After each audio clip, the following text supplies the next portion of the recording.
Welcome to Stories I Didn't Tell Last Sunday. I'm Doug McAllister for Journey Fellowship Church. And joining me today is Andy Ricketts, and from Atlanta via Zoom is Kirk Plaisance. And today we're going to talk about a little bit about our relationships, your salvation, your call to ministry. And I want to touch on your new project you guys have developed. It's called the Rushmore Show. Yes. So we're going to talk about that, and then we're going to close out with a lightning round of Who's Your George? It'll be so fun. Yeah. So anyway, thanks for joining us. We're glad to have you along with us today for the conversation. I want to start with you, Kirk. I've always called Kirk KP since the first day I met him. I don't know if he likes that or not. I never even. Yeah, I love it. That's it's been one of my long-term nicknames. Oh, good.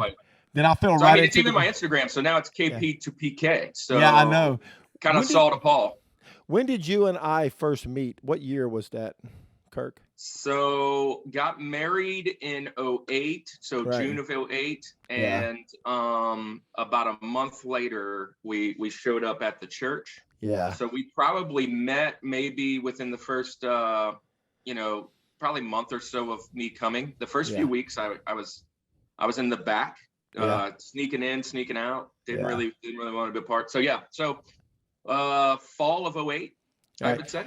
So when did you have your conversion experience with Jesus? What was your salvation baptism story? Yeah, so kind of going back to that marriage, me and my wife, we were planning on a wedding. We were in a pretty toxic relationship, to be honest. I mean, it was pre-Christ. I grew up Catholic, never showed up to church, didn't read the Bible. I was supposed to be read to me, those kind of things. I actually have priests in my extended lineage, like my dad's uncle or whatever. But so we were definitely Catholic, and rosaries and all that stuff. So I knew the faith. I went to Catholic school, but I just didn't want to participate. It was just too much of my time. I was more into having fun. I was more into chasing girls, drinking, sports, you name it.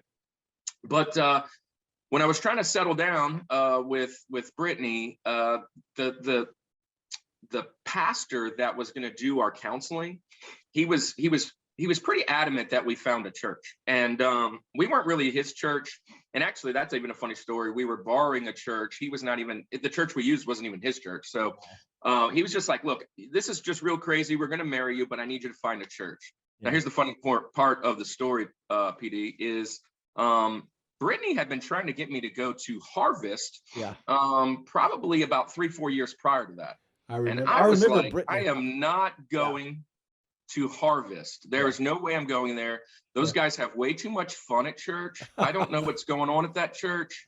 They're weird. And I'm going to go somewhere else so that I can not be happy at church, kneel and of course. Whatever.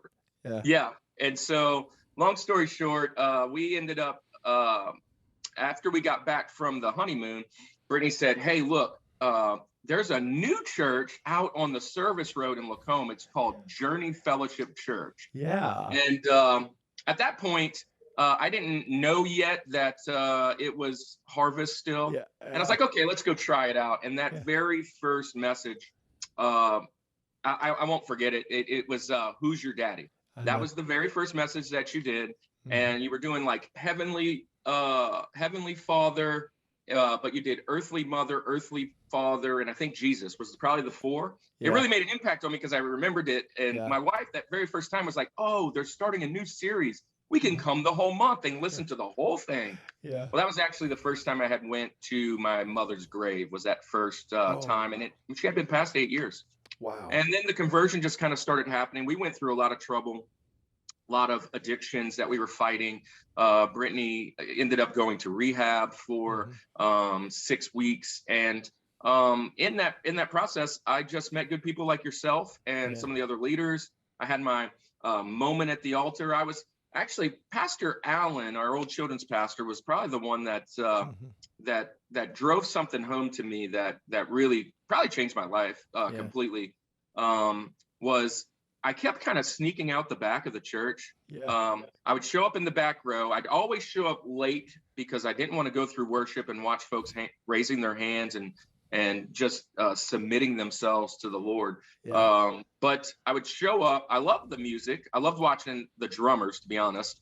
And so I kind of made my way up the row. But in that service, I would sneak in after worship, listen to you or Pastor Ken preach, and then I would sneak out the back to go get my kids before altar call, because I wasn't going to make an altar call. Yeah. And Pastor Allen met me in the hall and said, "Are you Kirk?" And I was like, "Oh man, what did my kids do?" And he said, "Hey, look, we've been reading your comm cards. I've been writing all kinds of stuff on those comm cards, PD. Yeah. And you read them." And he Always. said, "We've been reading your comm cards and praying over you and praying over your family. But I have to just let you know, I don't need to read your comm card anymore to know what to pray for."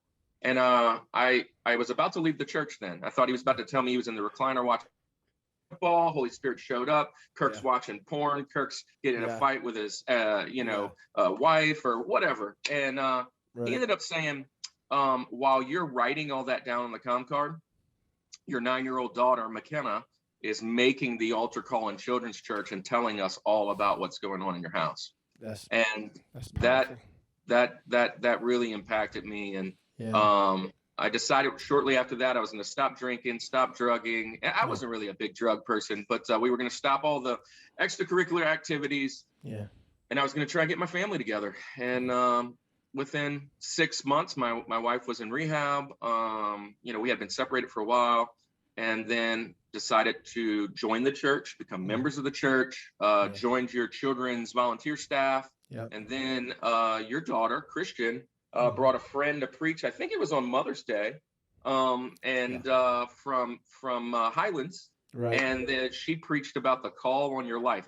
Ironically, that very morning, I told my wife, what if I stopped being in nursing school and went and worked for the church? Maybe they need a janitor or something. I don't know what it is, but I want to make every day Sunday, because Sunday's the only day that we really enjoy life. And the other 5 days, we're fighting the grind. We're trying to figure out ourselves again, relearn. But when we show up to church, it's been life-changing. So shortly after that, I approached you guys, led to SUM, was one of the first students to graduate from our cohort there. And now you guys are just flourishing, going on to bigger things. So that's kind of how that was a really quick process, but 10 years sober, me and my wife, working on 11, about to be 11.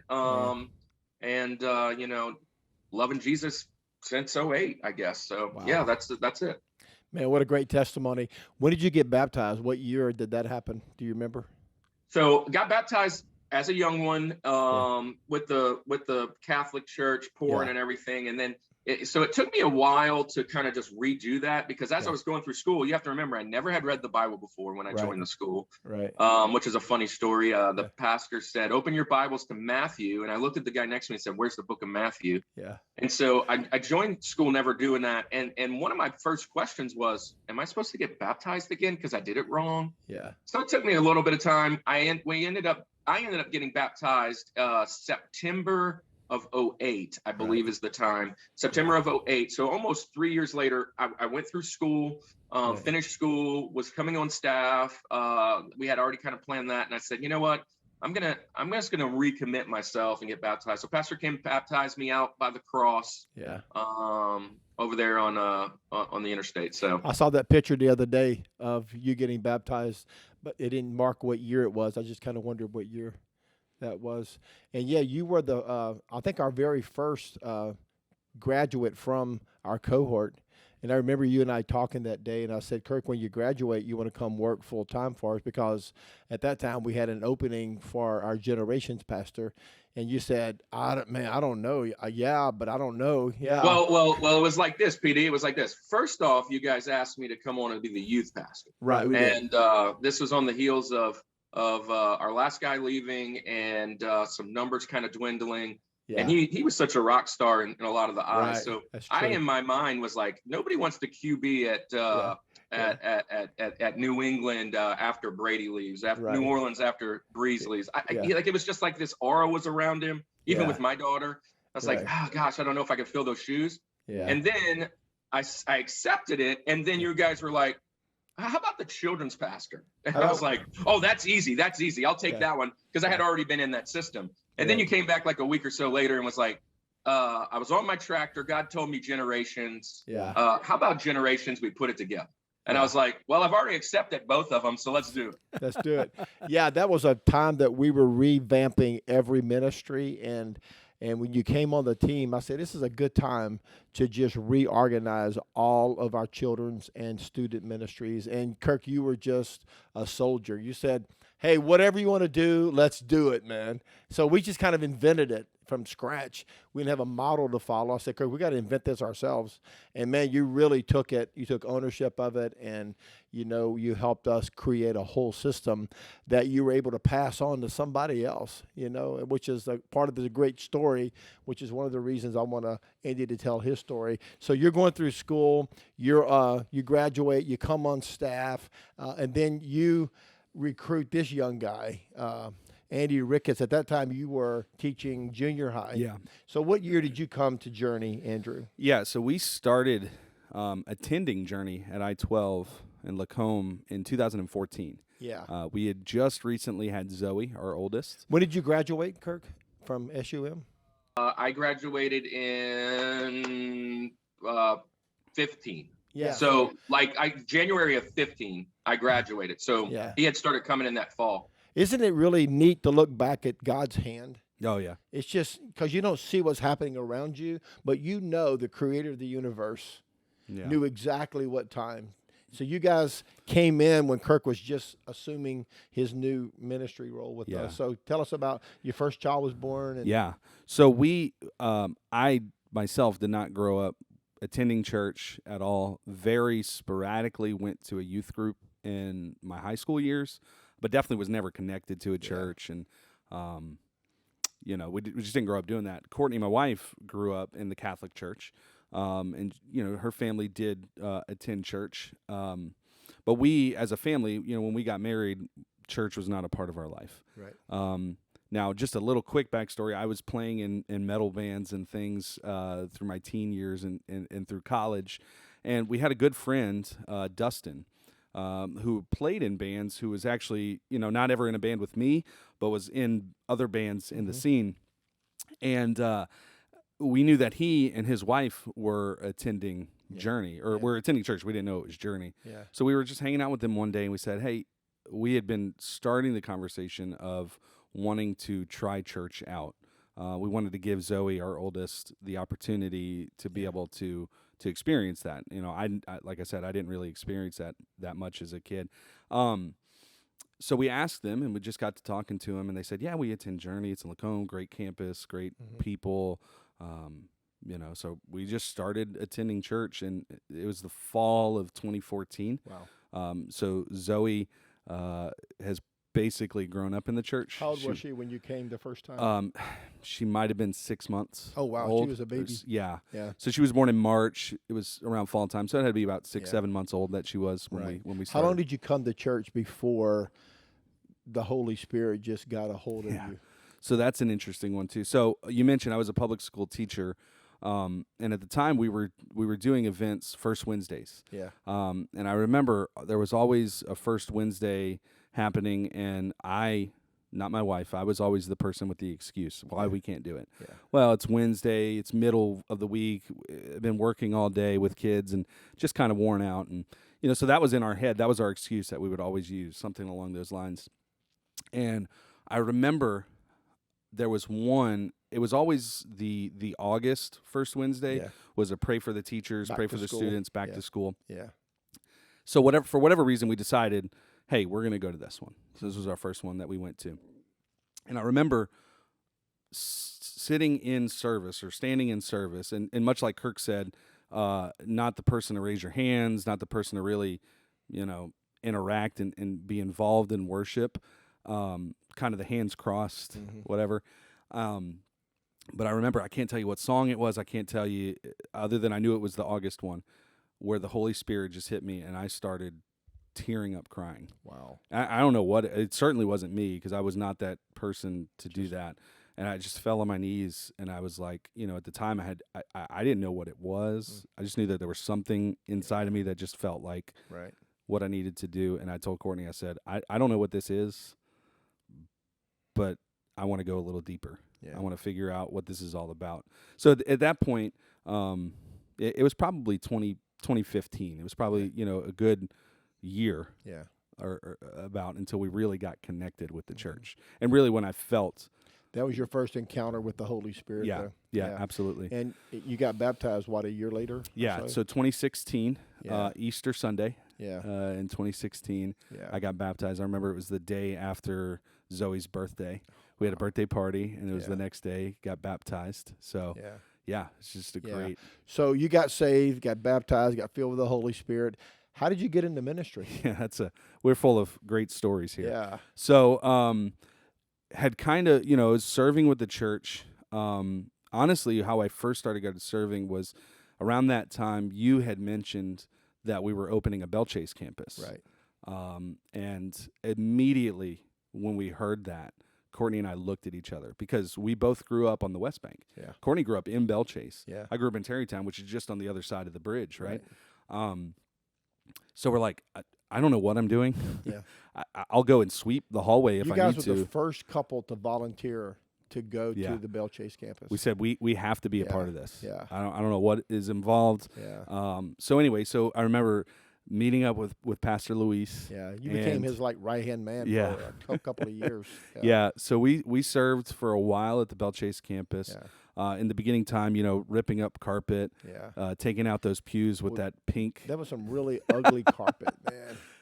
The pink salmon-colored carpet. I don't think it's been changed since 1975. But yeah. So the last time I was there, the stairs actually still had it. I don't know if now it still does. No, it's all gone. Yeah. But yeah. So just knocking down walls. Yeah.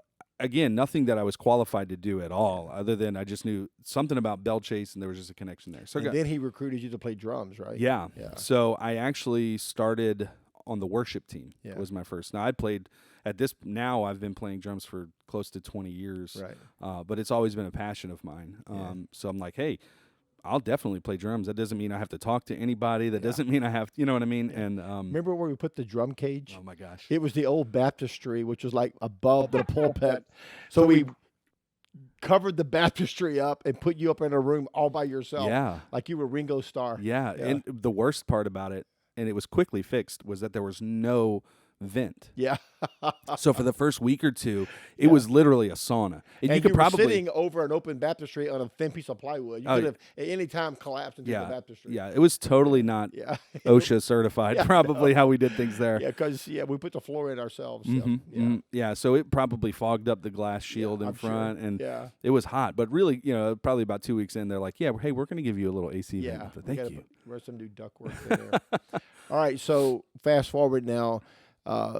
Let's talk about you getting the call to go into vocational ministry. I know Kirk had a big part to play in that.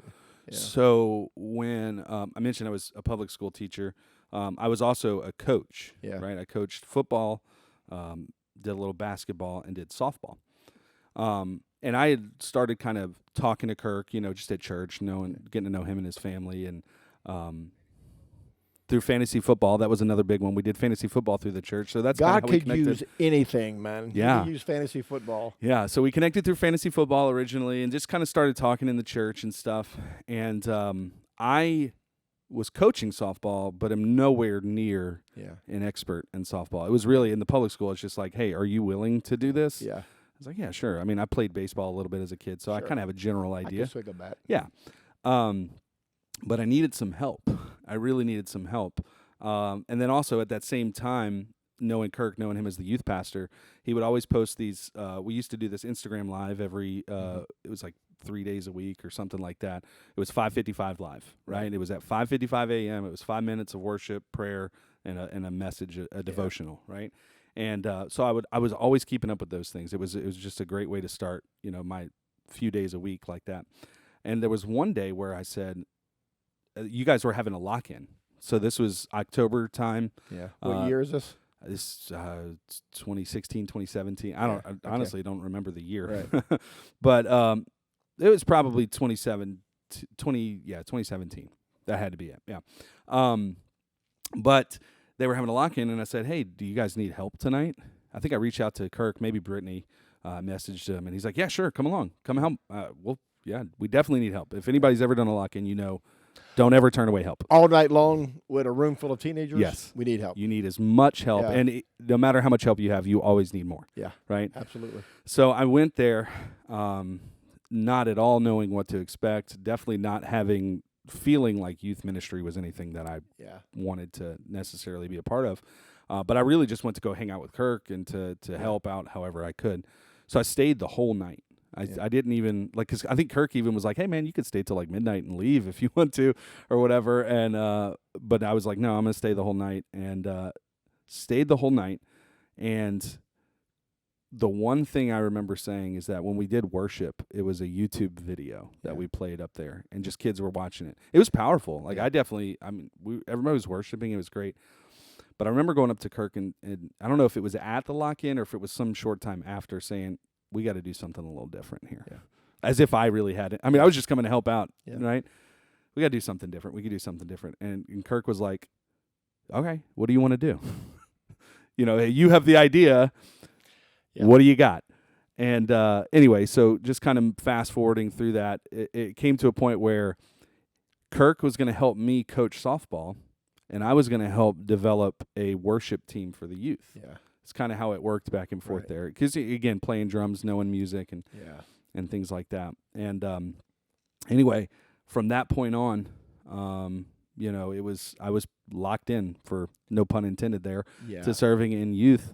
And I remember one night, it might have been the lock-in night. So there was a key moment, and I hope this is what you're about to say. Yeah. The key moment was that you stayed for everything, picking up kids, and you were helping me set chairs back up. Yes. I remember it very, very distinctly. You were helping me set chairs up, and you had, I watched you kind of just hanging out with the kids, and I knew, listen, I wasn't stupid. I knew I needed a worship team, and I have no musical skills.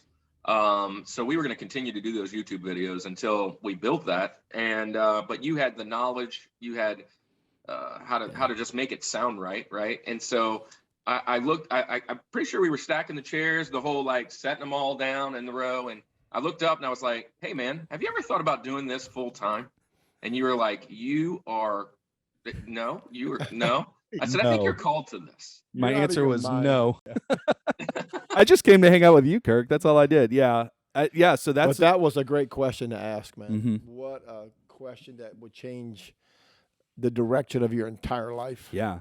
And even at that point, I said no. Yeah. Right. I didn't see, I'm teaching, got a career. We kind of got things figured out in the family. Like we're running pretty smoothly. Because Courtney's a teacher also. Yeah. So you guys are doing really good. Yeah. And at this time we only had Zoe. Right. So, or we might have had Amelia was anyway, she was newborn at the time. Right. But, so I said no, but I kept coming back and serving and being a part of it. And then really where the year that changed everything for me was 2018. Yeah. Kirk, again, was in the lobby of I-12 and said, "Hey, we're going on this mission trip to Atlanta. Come put your name down on a paper." I'm like, "Yeah, sure. Sure, I'll write my name down." But you were thinking, "I'm not going." Yeah, thinking in the back of my head, I could probably cancel. I could probably say no. I have no idea what this is about. Yeah. Never done missions at all. Really just kind of fresh and serving in ministry. Right. And anyway, so I signed up for that, wound up not backing out of it, went on the mission trip, and just completely rocked my world. And you knew you were called. Yeah. Leading up to that point, I was probably in denial a little bit. I think I felt it, but I think really the mission trip cemented it. Yeah. And I remember having a conversation with Kirk and Brittany in the parking lot on the side of the building. Yeah. As the night we got back, when kids were getting picked up, and I'm like, I'm feeling this call to ministry, but I don't really know what my options are. Again, I'm teaching. I got a career. I don't really think that Bible college, because I knew at the time, Kirk had gone through SEM, he'd done the whole Bible college route. I don't know how that would work. Yeah. I'd have to quit my job. You know what I mean? Yeah. It's just in my head. Because you already have a college degree. Yeah. And you have a full-time job. It's kind of hard to go back to school. Absolutely, yeah. Having two kids and just everything, it just made it complicated. Yeah. But he had mentioned, "Hey, have you heard of Lasam, Louisiana School of Ministry?" Yeah. And I said, "No, never heard of that at all." And he told me about a couple other leaders that we had in the church at the time who had gone through it. Yeah. And it made sense, right? It was once a month class. It was Yeah. it was affordable. Yeah. So I decided to look into it, to research it some, and kind of in my head made up my mind that, I'm going to give it a shot. Yeah. But there were still doubts in my head that even the low cost that was eating into whatever my bills were for the month or whatever we needed it for. And just so that everybody understands, Lasam is a school that helps qualify a new candidate to get credentials. Yes. So it's someone who brings a lot of already training, but who doesn't have the doctrinal Yes. education for a ordination. So you're thinking about going for your credentials. Yeah. Yeah. So I'm contemplating it, and then a couple weeks, it had to be after the mission trip. We had summer camp. Again, my first summer camp, I go to serve.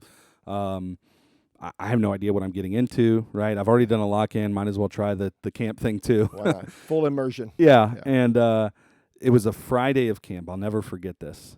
And it was payday. So I was waiting till payday to go register. Again, still wrestling with all these doubts and questions and thoughts. What is this really going to mean?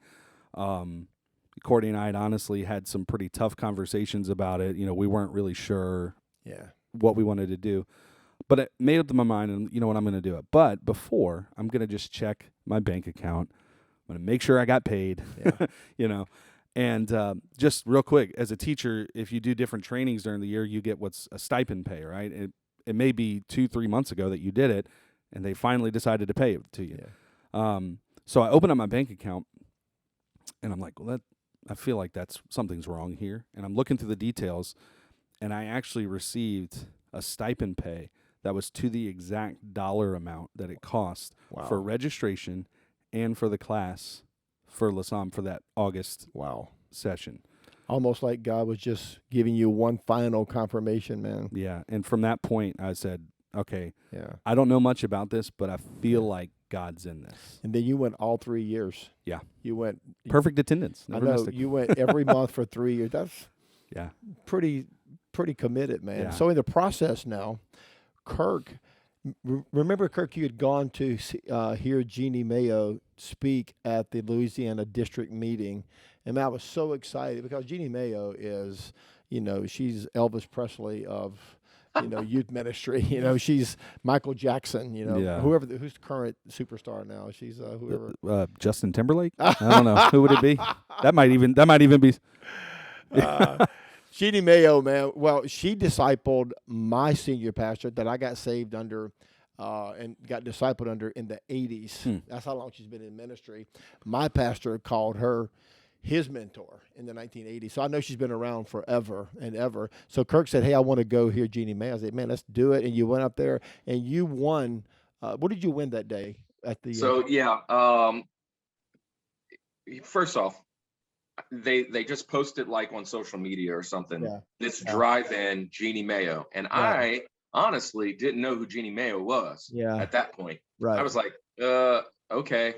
So, but I had befriended Pastor Alan Chapin, who was the DYD at the time. Yep. And he was trying to get me plugged in as much as I could. So anyways, drove all the way to Alexandria to see this lady. She's in her late 60s. Now she's in her 70s. Right. And she just starts talking. And I'm like, how is this lady relevant? How is this even going on? And we had a lunch break. And at the lunch break, I went to the merch table and I realized that one of the books that was on the counter was actually my textbook in my youth ministry class. Wow. And I was like, well, gosh, this lady is something. And then I come back and I sat down and she opened up with a couple stories of a few testimonies of the youth pastors that were in the room at the time. And she started off, she said, hey, I just want to tell you a couple stories of some of these people fighting this battle with you. I don't remember the words exactly, but paraphrasing, she said, we have a guy named Kirk who is leading a fairly large church, first time ever. He's come out of all, this whole testimony. She's starting to tell my testimony to about 100 youth pastors in the room. Wow. And I'm sitting there thinking, gosh, there's another Kirk with a similar testimony. Testimony to me that's in this room. I wonder who this guy is. And she just keeps going and going and going. And she says, Kirk, I need you to stand up. And I do one of these numbers. I'm like, man, I can't wait to see who this guy is. And she's like, Kirk, I'm talking to you. And I'm like, she hasn't pointed to me yet. Like, who is this guy? And then it hit me, right? I'm like, how in the heck does this lady know my testimony? Wow. And how is she telling it to people? So I kind of do one of these numbers where I'm like, is it me? And she says, it's absolutely you. Stand up. Because she didn't know who I was. Yeah. But she had got some insider information. Anyway, so I stand up and she tells me, she goes on to talk about my testimony. And she tells a story about Digger Phelps, Notre Dame basketball, early 80s, defeating UCLA, who was the giants of the time. They had been undefeated for like 2-3 years.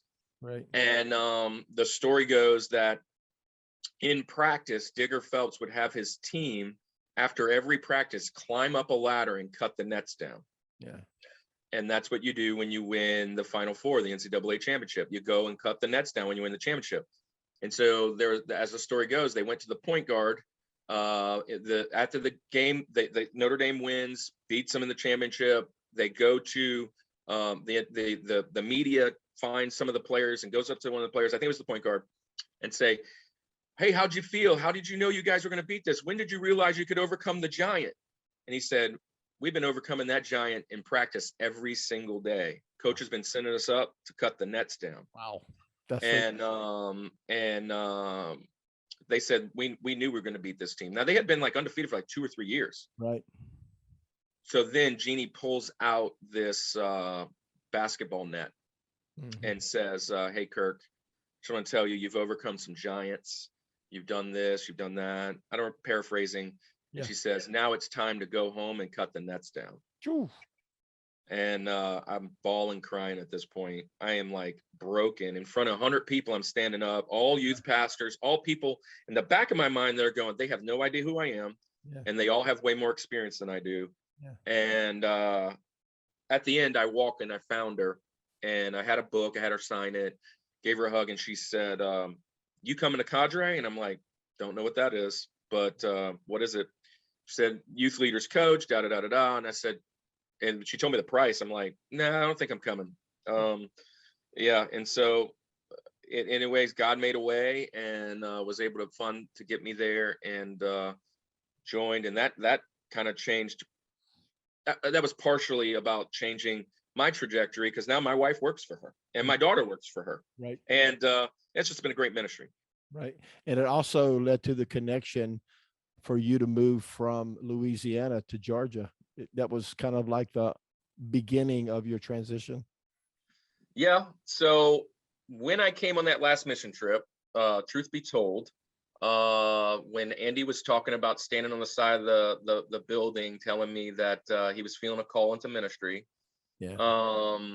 That is the same time that we kind of confronted them and him and Courtney, me and Brittany, and we're like, so there's this thing going on that we potentially may take. And at that mission trip, the Dream Center at the time, we're now called Frontline Response, had asked us to potentially pray about and think about taking this ministry.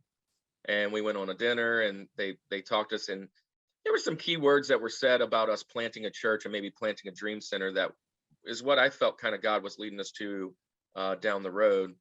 And we had mentioned that to Andy at that time and them, and which was a great thing. Like, oh gosh, you're planning on going into ministry full time. Hey, maybe you could be the replacement. And I remember we had to hold on to that little bit of knowledge because we weren't really deciding we were going to go. We didn't want anybody to think we were trying to leave, or it was just a crazy time. I really hated that next 2 or 3 weeks. Like, it sucked, to be honest. And but here's the key part, Pastor Doug. I don't know if you remember this. Yeah. We were about to launch youth ministry on all of our campuses. I remember. And I had been training Andy and Kevin, Brandy, Monica, just different folks that were in the group. Right. I had kind of only preached once a month, or I was trying to let them preach more often to get some training under their belt so that I could leave and go do youth ministry on the I-12 campus. Right. And at that point, you had come to me right about that same time that was happening, you said, hey, I just want to let you know, we don't have to do that thing anymore. We sold the campus. Yeah. And I realized for the last 6 months, I've been training my replacement, and the replacements just told me they're all going to school. Yeah. And I'm like, okay, God, I guess this is kind of that thing.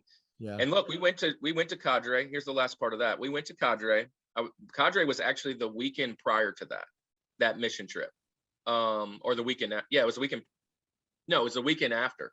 Anyways, I went to Cadre, and Jeannie's last, she had no idea or anything like that. Her last moment with me or with our team, she does these like teaching sessions, and the teaching session was, how do you leave your church well?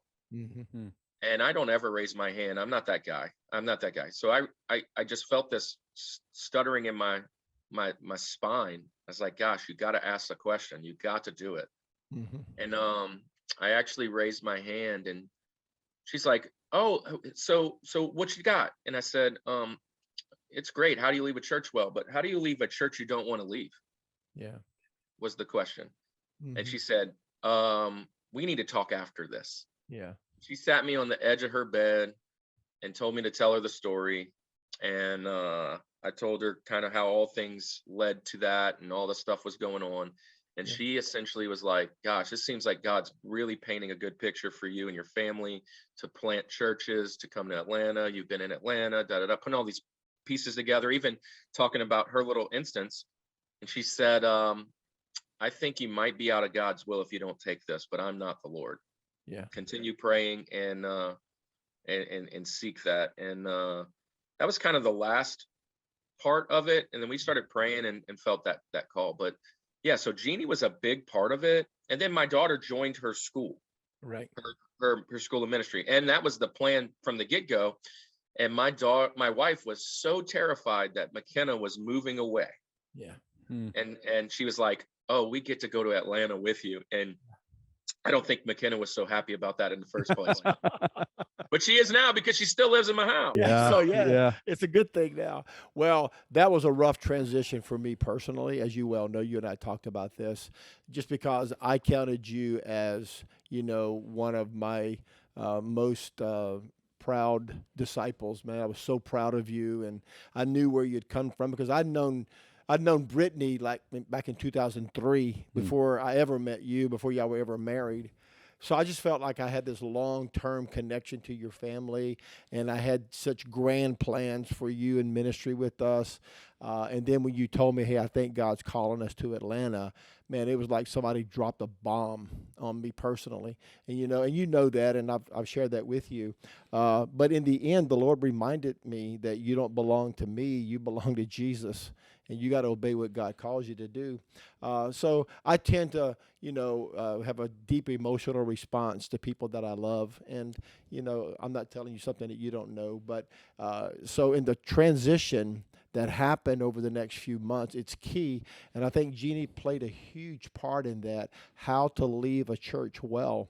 Because as God calls you into your ministry, into your assignment, the way you leave one place will determine how you enter into the next place. And what could have been a messy situation because of your integrity and Brittany's integrity and just the way you guys handled it, it turned into a beautiful story, and I just want to celebrate you, man. I celebrate you because you guys moved to Atlanta, and I brag on you all the time now. Oh yeah, he's our spiritual son, Yeah. That's my daughter. And I am. We are. We love. Yeah. I mean, I'm rocking this stuff for a reason. You're still our home church. And I still want you to know, Kirk, even though we don't talk all the time, I am still so proud of you. And I'm so proud of Brittany, and I'm so proud of McKenna, so proud of all of your kids, and that we just had a little influence in you and Britt's life, to me is just such, one of those God gifts that comes along once in a lifetime. So I'm so proud of you and proud of what you're doing. And I still believe there's a great church in you. that one day God's going to birth, and you're going to plant churches. And but you're doing a pretty awesome thing right now. You're working for Frontline Response, and you're leading street ministry and guiding teams and making disciples. And in fact, we go up there every year. Yeah. Now Andy is leading that trip that you first initiated, that you trained him how to do it. And this is, Andy, your fifth? This will be my fifth Your one. fifth trip. Yeah. Well, the day that you and Britt came to me in the parking lot, it was VBS was going on. Is that right? Was it VBS? Yeah. It was the last day of VBS. Yeah, you walked up to me. Me and Andy actually were supposed to be on stage that day. We were like getting ready. Yeah. And I don't remember exactly how it was, but I was like, hey, can we talk later? And you're like, let's talk now. And I was like, no, let's talk later. Let's talk now. No, now you're worrying me. Tell me now. Well, I was like, I don't want to do it in front of VBS, PD. I knew it in my spirit, though. The Lord told me he's leaving. And I said, okay, I got to hear him say it. Are you leaving? And you said, we're leaving. Oh, man, I remember it was, I was just so brokenhearted about it. And I said, hey, we got to do what you got to do. I want you to obey God, because in the end, I want what's best for you and for Brittany and for your children. So after I finished the conversation with you, I think I went somewhere and just had a moment by myself to compose myself. But when I came back out at the VPS, the first person I walked into was Andrew. Yeah. It was just, it was almost, again, divine appointment. So I looked at Andrew, and Andrew also knew that you were leaving. I said, well, Andy, we got to speed up your training, man, because you may be Kirk's replacement. Andy said, oh, I don't think so. That was my second time saying no. He said, oh, I don't think so. That's not me. Yeah. I said, well, I may need your help. He said, I'll help, but I'm not your guy. Yeah. But that day the Lord told me that you were the guy. I knew you were the guy, but I didn't want to tell you God said you're the guy. So you asked me, Pastor Doug, you said, who are the replacement? I had mentioned about 4 folks. I did. And I said, I think Andy's your guy. You did say He's that. just not ready yet. Yep. Yeah. It's exactly what you said. You gave me a list of all the team that you were training, and man, when you said Andy's name, it just dropped in my spirit. Even though he was you've only been saved like 3 or 4 years at the time, so you were kind of new in the faith, but you are moving toward getting ready. Yeah. So tell me how that happened with you, Andy, when Kirk was leaving and you were moving up. There was like a year of transition where we had like a group of team leaders that was leading. Kevin, Monica, several Brandy, other people. Brandy and you. So we all met at my house. Remember, we were like kind of laying out the plan. Yeah. You do discipleship, you do small groups, you preach, you do worship. Yeah. We were just kind of doing it, ministry by team effort. Yeah. So that was an interesting time. Yeah, it was.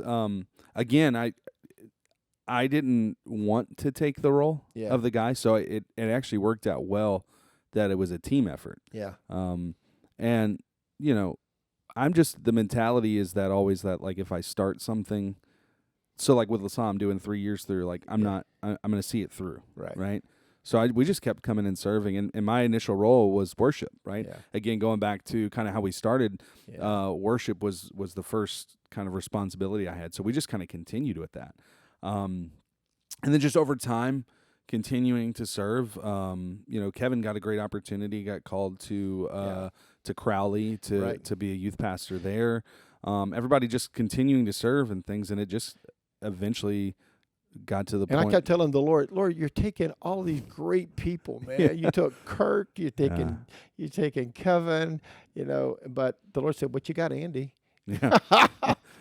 At least you got me. Yeah. Who knows? Yeah. At least for right now, we have Andy, man. Unless God calls you somewhere else too. No. So it was a great experience to be able to work with a team. Yeah. And not just the 4. We had spouses that were, Courtney is a huge part. Had a strong team, man. Yeah. Really strong team. Kirk had done a great job of raising up leaders. Yeah, definitely. So that when he left, the vacuum was filled instantly. All you guys just stepped up. Definitely. So great job on your part, Kirk, by the way. Yeah. To raise up so many good leaders. So Andy started transitioning. He had to get his credentials, and then I offered him a spot. I said, Andy, you want to come on our team full time? So we set a date, and Andy said, I'll be done with my training by this date. I could give my notice and finish my contract with the school so I could start, and you gave us a date you could start. Yeah.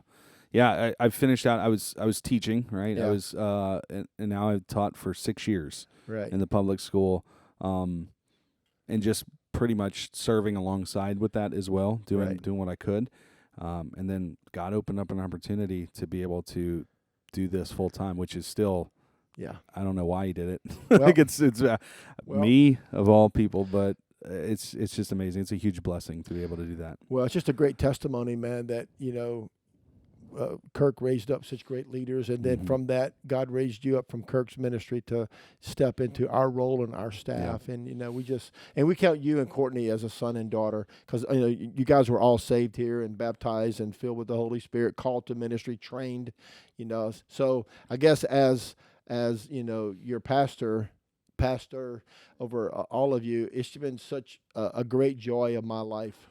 Yeah. And I mean this sincerely, Kirk. It's been one of the great joys of my life to watch what God has done in your life, man. I remember one year calling you and Brittany and trying to get you guys to come to the marriage conference. Remember that year? I kept aggravating you. I called you like, absolutely, loud and clear. So that we were still separated at that time. I remember you Still told me separated. that. I was working a sales position. I remember exactly where I was. Yeah. I was that sales position was like business to business, door to door type stuff. Right. I was just trying to make some cash to get through school. And I was so broken back then. I was always thinking about my relationships, always thinking about whatever. And you happened to call me. Obviously it was close to Valentine's or whatever, because that was usually about the time frame of the conference. Right. And I wanted to go the years prior, and we just weren't doing well. And she always said no. And you called me up and you were like, "Hey, I want to sponsor you and Brittany." And I said, "Yeah, I don't know that we're on those kind of terms, but I'll sure try." Yeah. And I went and I sat in my car in the middle of the parking lot. I was in New Orleans, in between some industrial buildings, and I just wept and cried and was like, "Gosh, if I could just get her there." And that was my thing. Like, it's always like, if I could just do this. And I was like, if I could just get her there. And I ended up gifting it to her, and then we still didn't go. Yeah. Yeah. But we went the next year and the next year and the next year. You did. So I'm driving over. I think that year we had it in Baton Rouge. So I'm driving over to the hotel, and we'd sold. Now, we made it to the Baton Rouge one. Oh, did you? This must have been one in New Orleans. I think it was with Kendall. Oh, that's right. Kendall and Starla were there. That was our first one. You're right. And then, maybe that was our second one. The first, we went to that one, and we went to the one where we sung in the hotel room. Yeah, that was at that was in Baton Rouge at on Blue Bonnet. I don't remember which one it was. That anyway, the year you couldn't come, I don't remember what year. I mean, what hotel we were at. But I was driving to the hotel, and the Lord just dropped it in my soul. Call Kirk. And I was like, I said, Lord, I think we're all sold out. We don't have any rooms. And the Lord, he just wouldn't leave me. So, next time when I stopped, I pulled out my phone and I called you. I said, Kirk, I really want you and Brittany to come. And it didn't work out that time, but you did come that year and every year after that. But I just love how God never gives up on us. Yeah. Never. Yeah. No matter how low we are or where we find ourselves, God remembers, and then he causes other people to remember you, and what beautiful things have happened in your marriage and your kids, and, since then. And now your successor is in place. And are you celebrating your first anniversary in June with us? Yeah. So it's almost been a full year. Yeah, this summer it'll be a full year. You survived the first full year, man. Yeah, you're doing it, bro. Yeah, and you're I'm still doing here. a great job, man. Thank you. Andy leads our generations ministry. That Kirk built it. Andy's leading it now, from birth through 18 years of age, and doing a phenomenal job here. Thank you. Here in Slidell, and we just love you and Courtney and Zoe and Amelia. We just believe in you. So anyway, man, I just think this story needed to be told. Yeah. Kirk, your salvation, Andrew's salvation, and then all the times along the years where God just divinely put his hand in it, man. It's such a beautiful thing to watch. Yeah. And you don't know it's happening while it's happening, but when you look back, you think, man, that was just the hand of God in so many places. Yeah.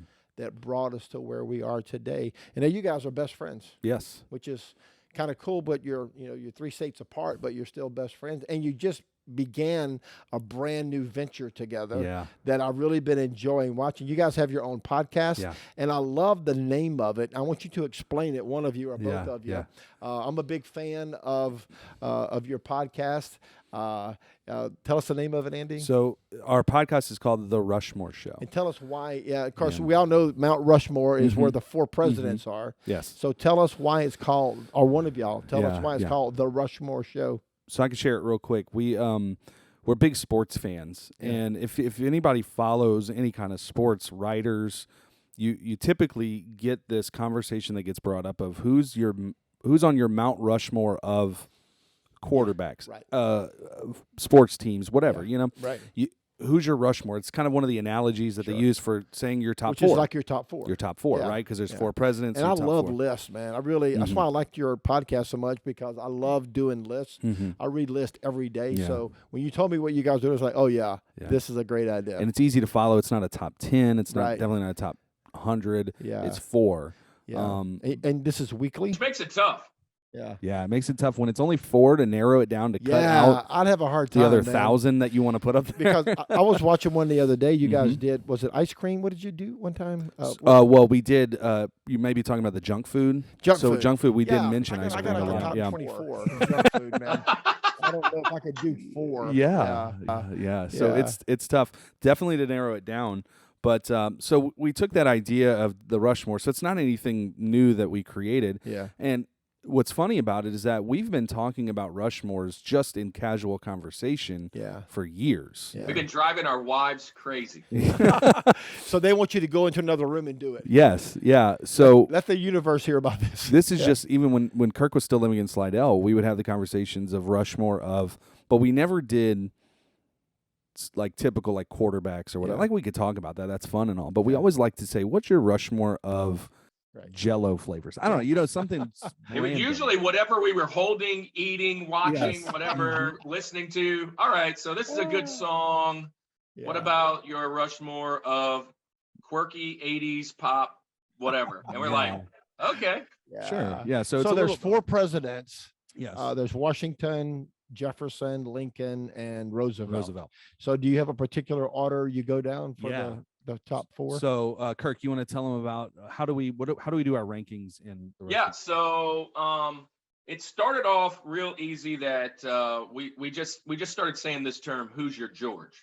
Yeah. Meaning that's your number one. That's number 1. Yeah. Yeah. Who's your George? He's the number one president. He's the first president, whatever. It's on the $1 bill. And sometimes we didn't even just do the Rushmore part. We would just say, all right, so who's your George of racquetball players? And Yeah. I'm like, gosh, I don't know any of them. Let me go find at least the number one. Let me look it up. But then when we decided to put the show together, I really tried to research other people that might be doing similar things. And the only people that were really doing it were other sports writers. Like Shannon Sharp does it right now. Yeah. He had like Snoop Dogg on because he was the halftime show. And he's like, give me your Rushmore of rappers, right? And so you see other guys kind of generating, but it's always, these are my 4 on the mountain.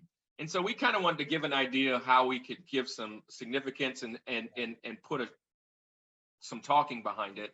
Right. And so we in our heads decided that it was going to be George will be first, George Washington. Yeah. Significantly, we think Lincoln might be second. This is A lot this of is important up to- things. This might be somebody else's Rushmore might have them different. That's fine, and that's a part of the parameters of our show. It's our personal Rushmore, not what the world's best ever. It's what I think are the best ever, and that's what matters. Right. And so it'd be George, Lincoln, and then it was kind of a toss-up between the other two. Thomas Jefferson was there early on. Had some important documents he may have helped write or been a part of, and then Roosevelt. So we went George, Lincoln, Jefferson, and then Roosevelt, and then we decided to give them all nicknames. Yeah. So That's the fun part. I like the nicknames you came up with. Roosevelt is Rosie. Yeah. Thomas Jefferson is TJ Jazzy Jeff. That's my favorite one. Referring back. And Lincoln is Link, like Zelda Adventures of Link. And then George is just G Dub, like B Dubs, like Buffalo Wild Wings. So Most of the time, that's the names. We usually just call him George. So there's your 4. That's how you rank them. So 4, 3, 2, 1. Yeah. Yeah. And Yeah, so we always start backwards and go down. It is a pet peeve of Andy not to give number one and enlists right off the bat. We have to work backwards. So Yeah. Well, you I go don't to a like- website and they're doing the top 10 of something, and they start with number one. Yeah, I Well, don't like now it's that. over. There's No, no journey to follow. Yeah, and there's no build up, man. I don't want to know who's worse Right. than that one. Right. Who's I want to build up. still from 10 up to what? I first got into top 10 lists by watching David Letterman. Yeah. Back in the 80s, back when he was unknown comic, came on at 11:30 at night.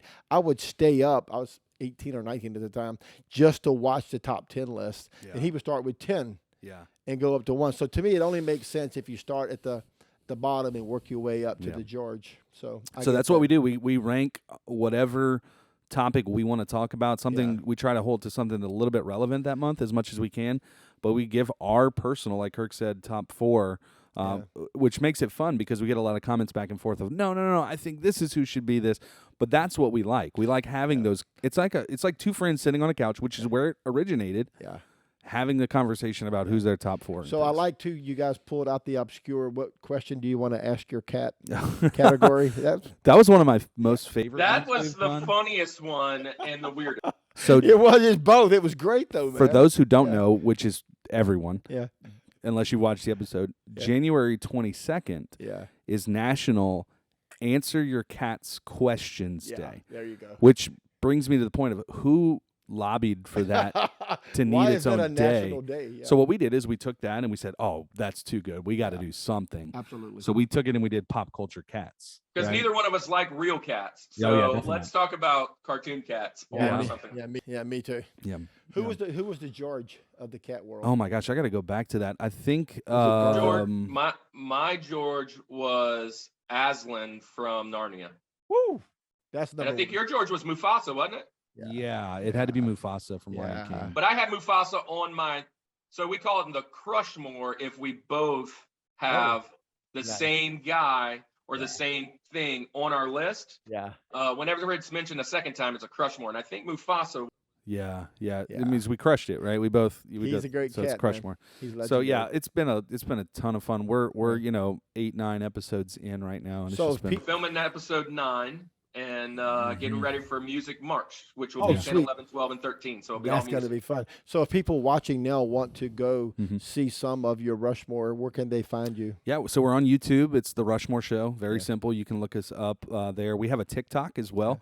There Still you trying go. to figure out TikTok, trying to be Yeah. relevant there. Yeah. But we got some. We actually a lot of our popularity comes through our TikTok. We've got Yeah. a ton of followers. I don't know how that happened, but Yeah. so again, everywhere we're found is the Rushmore Show. We're on Spotify as well. The Yeah. Rushmore Show. Yeah. And you can find us in all those places. Nice. Yeah. So let's wrap it up. Mm. So we got a speed round. I understand you guys are going to let me get into the brotherhood for a minute with you on Yes. the Rushmore Show. So You're in the Rushmore community. Explain to everyone what you're about to do. Yeah, so we mentioned the premise of our show is that we talk about our Rushmores. We unveil our top 4 on different topics, but we Yeah. always have a bonus segment at the end Yeah. of our episode. And we've got multiple. We got one that's called "Who's Your Benjamin?" It's all about the Benjamins, which Yeah. All means about the Benjamins. So that's how we add a fifth person. yeah. Honorable mention. It's basically Benjamin our honorable Franklin. mention. And Ben that's Franklin. Ben Franklin? Yeah, Got it. not that he was going to be on the mountain. Actually introduced on his birthday. Oh, wow. So- Well, rumor is that he was supposed to have been on the mountain. Yeah, he was one that was considered. He never made it. Exactly one of the reasons why we did that. Yeah. Yeah, like it. So that's one of the segments. We've done other segments, but our original extra segment was called "Who's Your George?" And Kirk mentioned it. That's kind of how the whole idea Yeah. started. I do And- like that. And the premise behind "Who's Your George?" is it's a 1-minute lightning round. We give 10 to 12 questions. It's kind of wound up being 12 now, and you have a minute to answer all 12 or to see how far you can get within Yeah. the 12.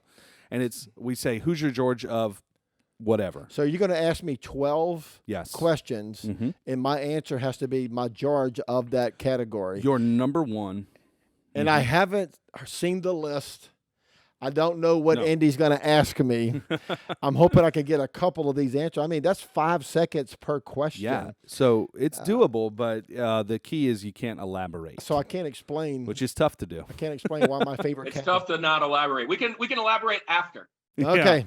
So the way that it works too is that As soon as you start answering the first question, that's when the minute starts. And Okay. I'll keep a timer on my So phone. it's sort of like Family Feud. The clock starts on when your first answer. Yeah, so you get a second good. really to think of Yeah. that first one, All but right. from then on, it's full go. Now, right. we always do our Who's Your George based on the theme of that episode, but we didn't really have a theme with this one. We did. What's kinda a talk what's a about George some of pastor? the- We have. My favorite George pastor? Let's see. Is there a George Wood? Oh, George Wood. George Wood's got it. Dr. George Woods. Wood. George Wood, man. Oh, So we did George of the Jungle. We've done Eddie George. We've done George the Animal Steel. I'm doing George Wood. Who's my George Wood? Who's your George Wood? He just passed away. Yeah. Dr. Wood just passed away. So this is in honor of of the George Wood. apostle.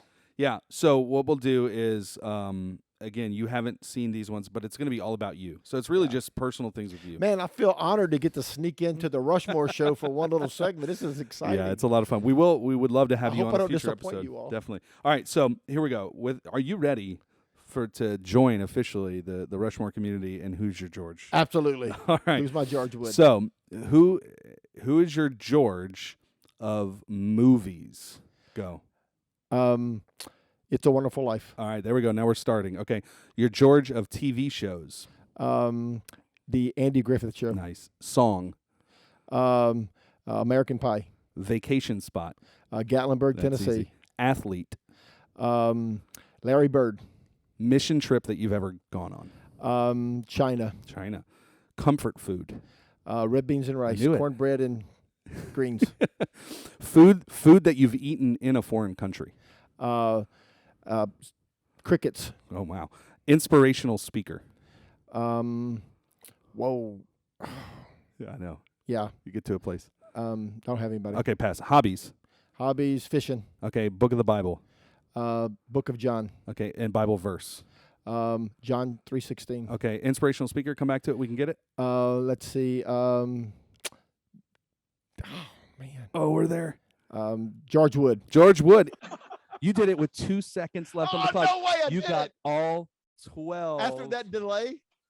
delay. So George Wood is now my George Wood. George Wood is your George Wood of George Woods. That is amazing. That's a triple play Listen, there. You did fantastic. Did you I didn't really? elaborate. The only one that you I thought for a second was Yeah. when you said red beans and cornbread. Because it's the whole experience. But Yeah, we were kind of moving along. I was Yeah. like, oh, we were hustling through those.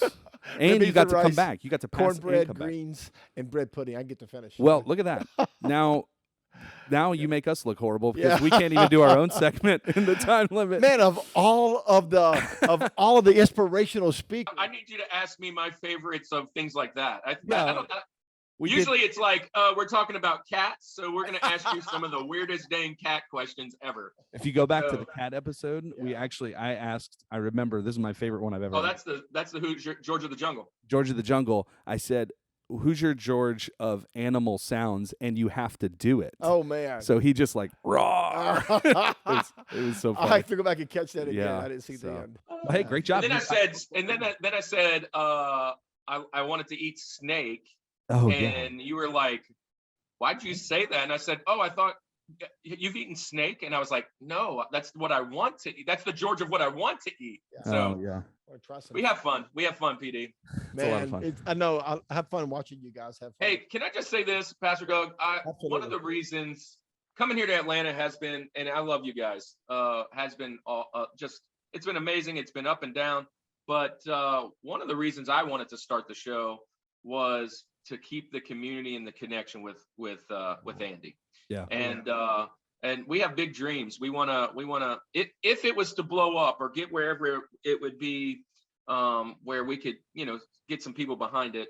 We Yeah. would love to give back and do, because what we've announced, we've already preached our faith twice in the first 8 episodes, but we're not anti-Christian by any stretch, but if it happens organically, we talk about it, but we want to be able to start using our influence in a different, more positive way for the next generation. Yeah. And so we're just having fun, and it's been a great ride, and maybe we'd love to have you on our show one time. Man, I would just love to be on your show. Let me know what the topic is. Yeah. Do you guys get to prep your top 4 before you go Yeah. on? So we Okay. planned it at least a month out in advance what yeah. we're gonna do. Give me So like this week is it's Mardi Gras. yeah. So we're going to celebrate New Orleans cuisine. Yeah. And we got Mike Sanders on the show. So Man, Yes. that's going to be a fun one because Yeah. Mike is He's the expert. Yeah, He's he's the the expert. food expert. shameless plug there. Shameless plug. Yeah, yeah, Mike. Yeah, He was on one of your podcasts not Sanders that long Kitchen. ago. Yeah, Mike just crossed 2,000 subscribers Dude. on YouTube. So he texted me night before last. I'm at almost 2,100 subscribers. He's very excited. He's a about social it. media influencer Yeah, now. Mike he is. Sanders. Yeah, he was How on awesome. Stories I Didn't Tell last Sunday about a month ago. Yeah, we yeah. did an episode with food with him. But give me a heads up on what Absolutely. topic you're going to invite me in on, because I'd like to make sure I pick out my real. Yeah, I think in July we want to forward. have you on because we're talking about America all Oh, month. sweet, man. And I know you're a big America fan. So God bless America. God bless America. Yeah, I would so love to be on that one. Yeah. Let me know. Yeah. Awesome. Hey, look, I've enjoyed being with you, It's been great. Andrew and Kirk. Man, what a joy to hear the stories of how God moved in your lives and how it all happened here at Journey, and it just makes me, man, just so excited to be part of it. And plus, I love your show, and I got to do the lightning round with you just now, the top 12 questions. Who's your George Wood? Yeah, I have listened to so many inspirational speakers, hundreds, and couldn't think of one. Yeah. That's insane, isn't it? When we did the inspirational speakers It gets episode, you like that. I know, like I can't think of anybody. when we did the inspirational speakers episode, I made Jesus was my number one, was my George. So Yeah, you can't do you know what I mean? He's I'm always just number saying one. I might be a little bit more spiritual than you guys. He's always number one, bro. He's number one of he every doesn't. list. He can't even make the mountain. He has Yeah, his that own. was actually our episode that we kind of went in a little deeper. You It's shared probably my faith, favorite, yeah. to be honest. Yeah. Well, I just love the potential for you guys to take a fun secular topic and turn it into an influence platform for the kingdom of God and for Jesus, man. So I'm proud of what you guys are doing and glad to get to be a part of it. So in July, I'm going to be on Yes. the Rushmore show. Yeah, I can't wait. Well, I sure do love you guys. Proud of both of you. Love what you're doing. You've been Thanks for watching- having me on the show, by the way. I've been waiting. Yeah, and Kirk has joined us from Atlanta, Georgia, man. Hey, is this the first guest from afar? Yeah, you're This the is- first guy we've ever hosted We're on. starting precedents. Now you got I to figure out know. who else is next. I know, right? So now that we have this rolling, so we're filming Phone this. a friend. Yeah, exactly. We have to call and get some advice from Kirk. But I sure do love you guys. Proud of you. Enjoy spending the hour with you. Thanks for joining us today. This is Stories I Didn't Tell Last Sunday, the weekly podcast from Journey Fellowship Church. We are so excited that you joined us today. If you want to watch some of the back episodes, they're all posted on the Journey app. Check us out on jf.church. That's our new website. If you live somewhere close by, come visit us here at Journey. Driving directions on the app and on the web. But for Journey Fellowship Church, I'm Doug McAllister. On behalf of Kirk and Andrew, thanks for watching Stories I Didn't Tell Last Sunday.